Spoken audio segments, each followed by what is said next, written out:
Hello and welcome everyone to the Pascal Dennis Music Podcast. I'm here with Pascal Dennis and David Logan. Welcome, guys. How Thank y'all you. doing? Today we wanted to talk about the upcoming album Love is a Drug from Hell. Pascal, could you tell us something about the themes of the next album? Love is a Drug from Hell is about love and its various expressions. It's predominantly what I call a sun-colored album. So it's mainly bright yellows, oranges, and reds offset with moon colors, the deep blues and indigos, deep greens, etc. I think of music in terms of images, and a song is like a movie for me. Um, our podcasts the past 6 weeks or so focused on our first album, Crazy Angels, which is predominantly a moon-colored album, offset with yellows and oranges and pinks, as I said. Love is a Drug from Hell is the opposite. We always like to have a mix because the moon colors offset the sun colors and vice versa. You experience them more intensely. I think that's an important principle for all artists, all creators. You have to have that contrast. Too much of one gets somehow isn't as rich or vibrant. In any event, so the various expressions of love. So there are songs of lost love and heartbreak. There are songs of love within a family. There's a song about the love of a father for his daughter. There are songs of vampiric, toxic love. And there are songs of love of life, of characters that just are in the moment and enjoying everything that life has to offer with no regrets. So that's the overall theme. The inspiration comes from a play by Shakespeare called A Midsummer Night's Dream. And in that play, there is a troublemaker of a spirit whose name is Puck. And Puck puts all sorts of trouble into the lives of the characters and creates comic chaos. And then he just sits back and he watches the insanity and just laughs and jokes and says repeatedly, "Lord, what fools these mortals be." So it's a funny album, and it's mainly me laughing at myself and my misadventures and adventures with love. So sun colors in contrast to Crazy Angels, and that's part of the evolution of any artist. I think you have to explore every aspect of your experience honestly, and the moon and the sun colors are all part of it. And without one, the other doesn't have as much meaning or as much juice. Yeah, the song Colosseum Blues, for example, it was a bluesy song in a minor key, a little more dark, right? Yeah, But for example, Bozo Alert, musically, it was a funny song. So just by the singles released so far, we can see that. yeah, It's like dissonance in music, right? Having contrasts, happy and sad, and just the yeah. contrast in colors. Cool. In all things. So Mm. in the great arts, they speak of tragedy and comedy. You know, the famous sad mask, the happy mask. And what they don't say, but which I think you know when you experience it, is that there's comedy within the tragedy and there's tragedy within the comedy. I think we said in earlier podcasts some of the extremely operatic and intense and tragic songs also have a sense of comedy in them because there's a guy that is totally obsessed with this relationship, or there's some other awful tragedy, and in the tragedy there's humor, and vice versa, and that's when you start to really build a rapport with life and start to enjoy life and say, don't get too high, don't get too low. Yeah, things are great now, but I'm not sure about tomorrow, and vice versa. You know. Yeah, comedy and laughter is also a really, really good tool for dealing with very dark times, you know? So, yeah. Good comedians always talk about very serious topics, but the more serious it is, often the more funny it is. It's kind of odd, but it's true. Yeah. Yeah. One of my favorite images and characters is Don Quixote. and I think we talked about him in the past. So he's a comic character. He's this crazy old man who thinks he's a knight. He's a complete dreamer, and he's nuts.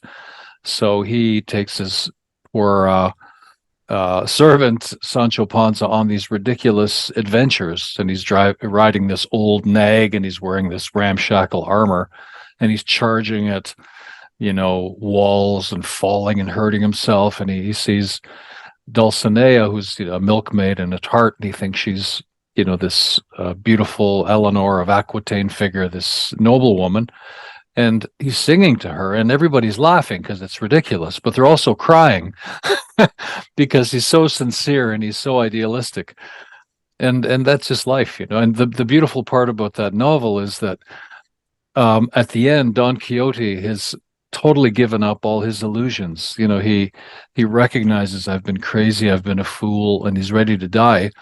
But Sancho Panza, his right hand, is full of idealism. So as one transforms in one way, the other is transforming in the other way. So it's very funny and tragic at the same time. And that's life, right? That's true. Yeah. This Don Quixote story is like the archetype of the fool in the tarot card, right? Right. The fool is not necessarily a negative figure, if No. I understand correctly, right? Because there is this positive aspect of having the courage, right? Yeah. So the beauty of the tarot is it has all the archetypes of humanity. So the fool is one archetype, and another archetype in the tarot deck is the emperor. So that's the ultimate in wisdom and achievement and maturity. And they're flip sides. They're the same. The fool begins where the emperor ends, and vice versa. So that's just the nature of life and the nature of art, so we have to be able to find both. Last of the Red Dots, which is also a song which is featuring the St. Louis Brass Section. Could you tell us about that?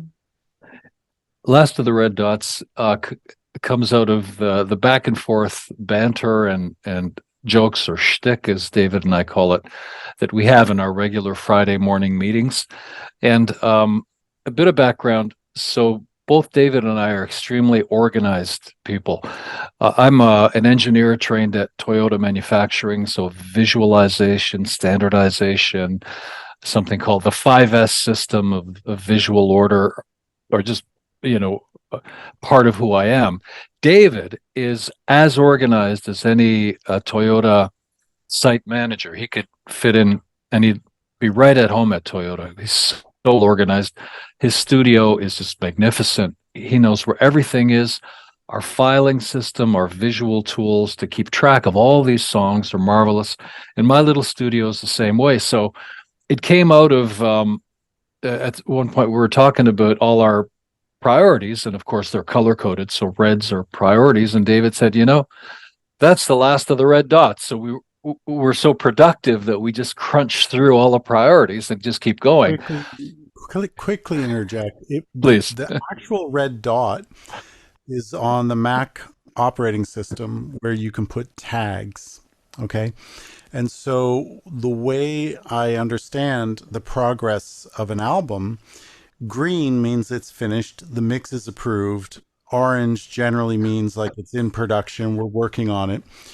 And red means like it needs help, we're not quite there yet, and there's a lot of work to be done on this. And so we were reviewing mixes, I guess it was for album 3 maybe, reviewing the final stages of the mixes. And then, I was like, this is the last of the red dots. We're like done. And so I was like, the red dots, because I very often come up with funny titles. So this is a funny one, but it did become sort of the subject matter. So that's all I want to add on there. But, so etchy. Yeah. So David, last of the red dots. So I always write down David's title ideas. He's the maestro of many things, including titles. So I started researching red dots, and Marie Kondo is this very charming Japanese woman that has a series of videos and books about organization and standardization. She's very charming, very funny. So I just wrote this song about a neat freak And I made it into a really funny blues boogie, and then David and the team took it to another level, and David pulled in the magnificent St. Louis brass, and we'll play some clips. It is very, very funny arrangement. I'll just read some of the lyrics. Tidy and clean is my lead motif. Daddy's a dentist, mama's a fire chief. But I got me a problem and there ain't no relief. It's the last of the red dots, last of the red dots. It's the last of the red dots. My friend's a slob. He's got breath like a St. Bernard. His fridge is obscene, his place a chicken yard. If I don't intervene, he'll end up on the boulevard. So the guy's a pain in the ass. I mean, he's bothering his friends and everything. But that's how, neat freaks tend to be. Right. And by the way, neat freaks usually marry people that are slobs. I don't know how that works out. So my wife and I are very much like that. It's part of the, sun and moon color balance. Yeah. In any event, and that's the source of the song. My day job for years has been a traveling engineer, management consultant, and organization standardization are fundamental. It's fundamental of the Toyota system, as a matter of fact, the world's most powerful production system, they say. And it's one of the reasons why we're so productive, because we're not looking for things. Everything's in its place, and we focus on, the music, on more, more takes, more practice, more this, more that. We have time to do that because we're so well organized. But that's beside the point. That is a tip, though, for young artists. Yeah. The foundation that allows you to be productive is a good order.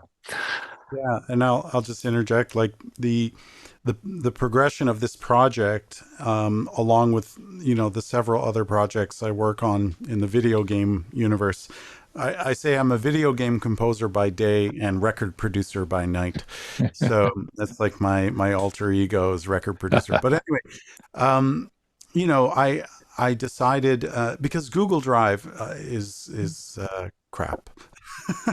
Sorry, it is. I don't like it. It reorganizes things. It will make duplicates, and I had enough.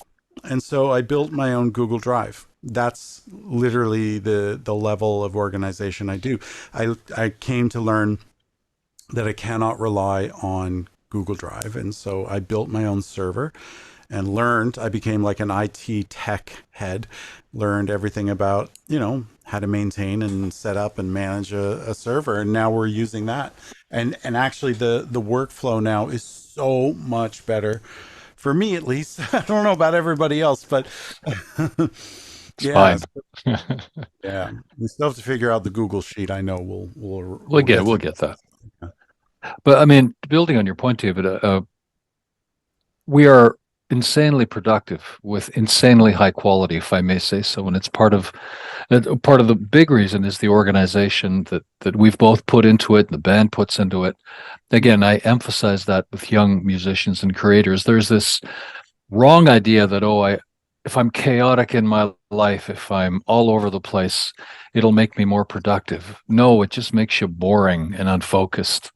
And it's not sustainable. What we're after is sustained excellence. We want to make song after song after song and masterpiece after masterpiece. If we can, that's what we're aiming for. And wonderful album after wonderful album until we're abducted by aliens. And that requires the kind of focus and happen that we're talking about, which could happen. I want to add on to your point just quickly, because I also teach, at San Luis College of Music in Rome. And, one of my students once said, I was talking about the rules of and principles of voice leading and of jazz harmony.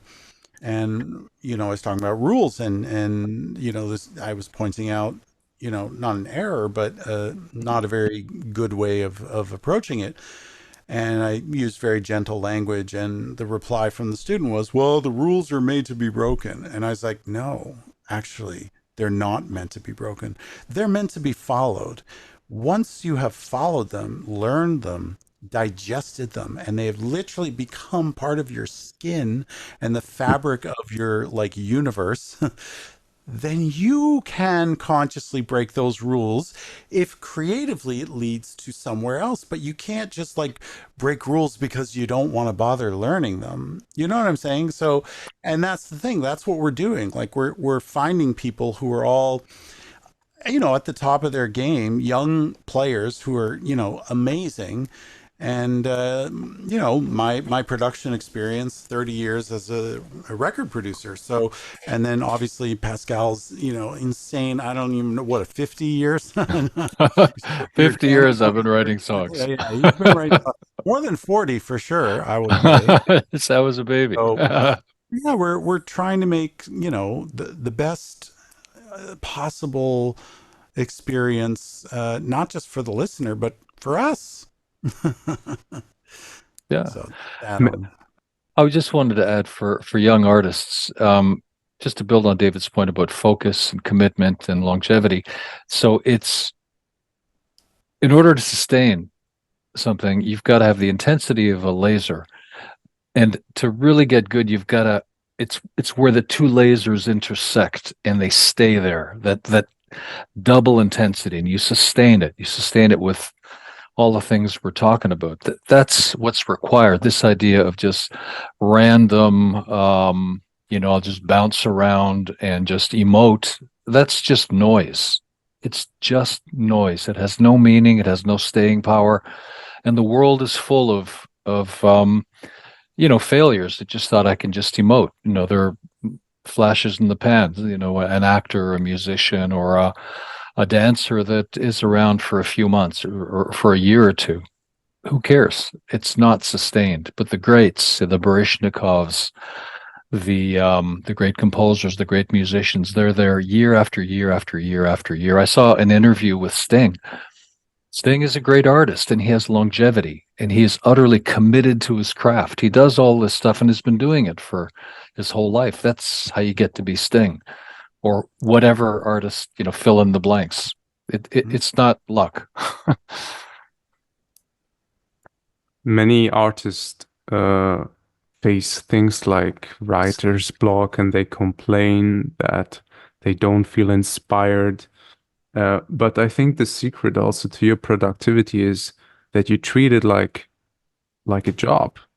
Do you treat creativity like a job with the same Mhm. organization? Of course. And um, Yeah. Personally, I don't think there's any such thing as writer's block. I think that writer's block is an excuse for lazy artists yeah, to be lazy. And because like trust me, as like my living, my income, my living wage comes from my music, not from teaching. And when your ability to eat relies on your ability to be productive, you never get writer's block. Never. It doesn't exist. I don't believe in writer's block. I don't. I'm the same. I write every day. I'll write every day Exactly, until the because day I die. it's a skill.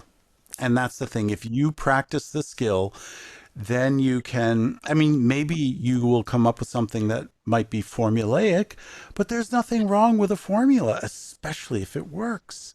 And that's a little bit what we're now on our fourth album, or sorry, we're on our fifth album. We released the fourth album, and there is a formula, to what we're doing, and it works, because we're Yeah. making, I think these are great records. And the testament to that is I had a little getaway in the car. My girlfriend and I did a little, overnight getaway, and we listened to album four in the car. And I was just like, whew, sounds good in the car. This then is you like know the ultimate it's test. mixed well. Yeah, I think Yeah. so. Yeah.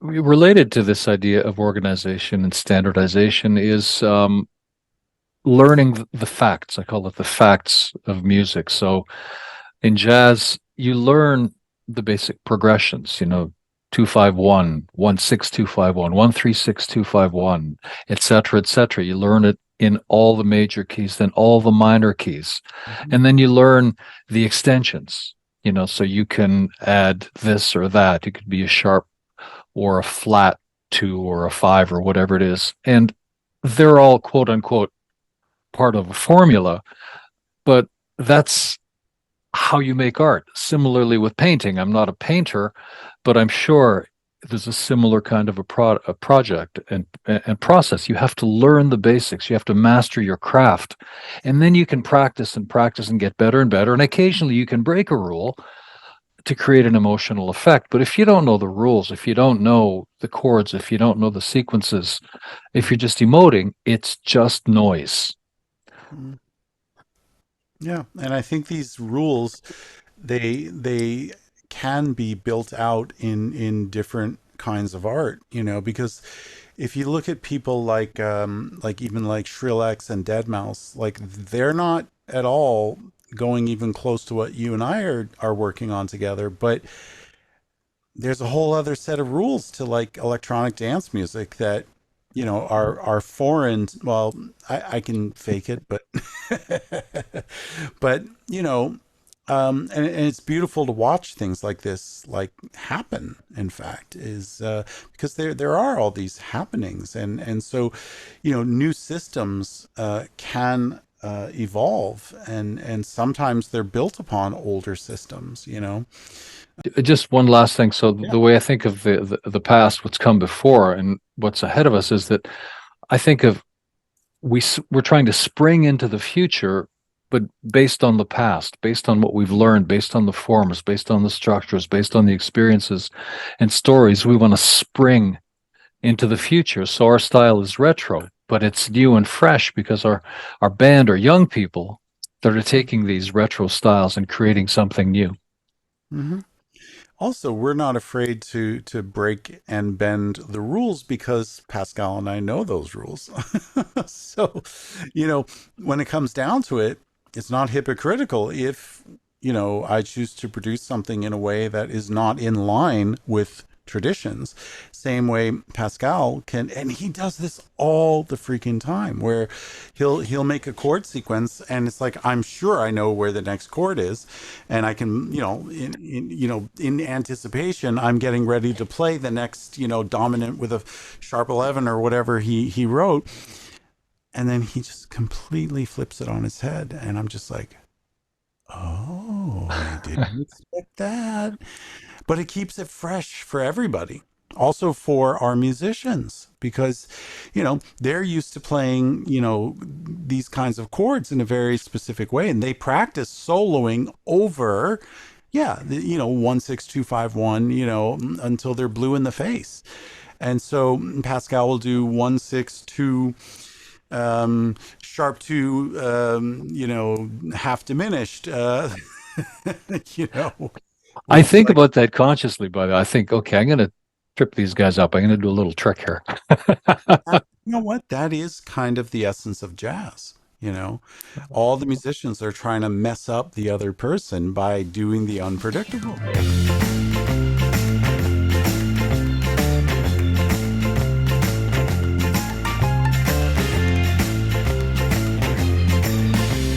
Organization is my